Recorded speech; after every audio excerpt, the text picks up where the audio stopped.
And joining me now for more on the impact of all this on the GOP agenda and corporate America going forward, talk radio show host and Fox News contributor Richard Fowler, former special assistant to President George W. Bush, Ron Christie, and Texas Public Policy Foundation Director Chip Roy, who also served as former chief of staff to Senator Ted Cruz. Welcome all. Ron, I will start with you. You know, this is a horrific story. I mean, just no two ways about it.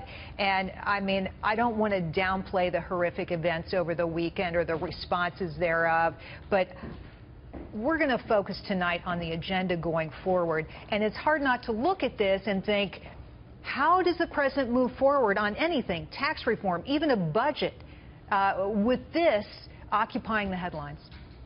Good evening to you, Jerry. I think it's going to be a very, very daunting task when Congress returns after Labor Day for President Trump to sit down with the Republicans in Congress, based not only on what we've seen and heard in Charlottesville, but also the attacks he's had on the Senate Majority Leader Mitch McConnell and questioning his ability to get the job done.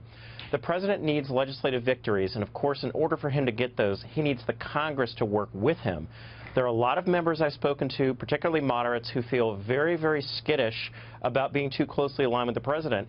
And if the president can't bring our Republican caucus together, it makes the task that much more difficult of bringing some of these legislative accomplishments that the president wants, like tax reform and another shot at health care reform, across the finish line.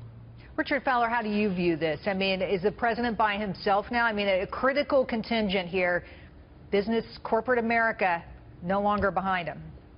Well, I think the president has major problems here. I think one thing that we heard yesterday, and we heard this from Jake Sherman at Politico, is that even though he talked about infrastructure yesterday, there's not even an infrastructure bill on Capitol Hill right now. So beyond the fact that he had a off the rails, I think is the best way, maybe at best, a conference yesterday, we still don't really know what the infrastructure bill has in it. And I think he's a wounded president at best after that press conference yesterday. I think he's hurt a lot of Americans. He's hurt a lot of members of Congress.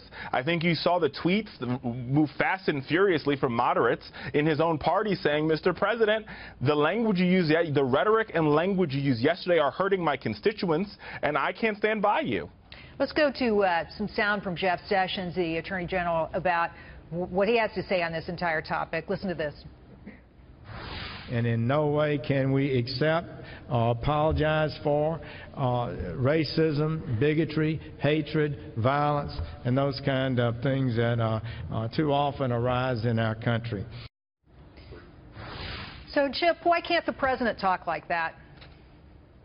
Well, you'd have to ask the president that question. I do think the Attorney General articulated that very well. And as a former federal prosecutor, I served here in Texas as an assistant United States attorney. I'm glad to hear the Attorney General talking like that. I do happen to believe that these prosecutions should occur in Virginia, where this crime occurred. But I think the president has an opportunity, if he'll go back to why he came into power, and that is people wanting to actually drain the swamp. He's got to refocus his agenda on the things that the people of the United States sent him to office to do. And that starts with getting back to Obamacare repeal, tax reform, and get back to the basics rather than playing the games in the swamp that he's gotten caught up in. But how do you get out of the swamp, Ron, when the Campbell CEO is saying something like this and resigning from the president's manufacturing initiative? She says racism and murder are unequivocally reprehensible and are not morally equivalent to anything else that happened in Charlottesville. I believe the president should have been and still needs to be unambiguous on that point. Ron. She's right, Jerry. There's no moral equivalence. There's no moral ambiguity that the president should really be in a position of frankly, standing in right now. He needs to come out and say, you know what, these white nationalists, bigots, racists, have no place in our society, no place in our public discourse, and let it be said and let it be done. The vice president said it. The attorney general said it. When you start saying that both sides, you're going to lose so many people, Jerry. I want the president to succeed, but he needs to stop stepping on his own message and recognize there are a lot of people who are very hurt by what happened this past weekend and a lot of people who looked to him for leadership and felt that there was a certain lack of compassion and certainly a lack of leadership that he displayed. Jerry, the one point I want to make here, and I think Ron is right. I think when you see tiki torches, which 50 years ago was not tiki torches, these were regular torches that were used to burn crosses in the yards of African Americans that were usually led to lynching following that.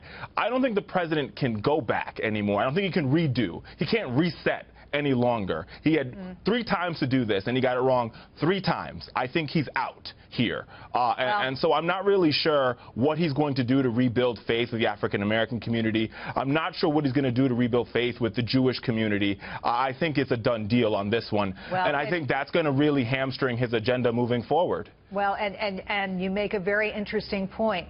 Looking forward, next month, Congress takes on. They take on health care, they take on tax reform, but they have to get a budget in place. They have to lift the debt ceiling. There's some heavy lifting to happen, and it's an open question whether it will. Guys, thanks so much for being on with us tonight.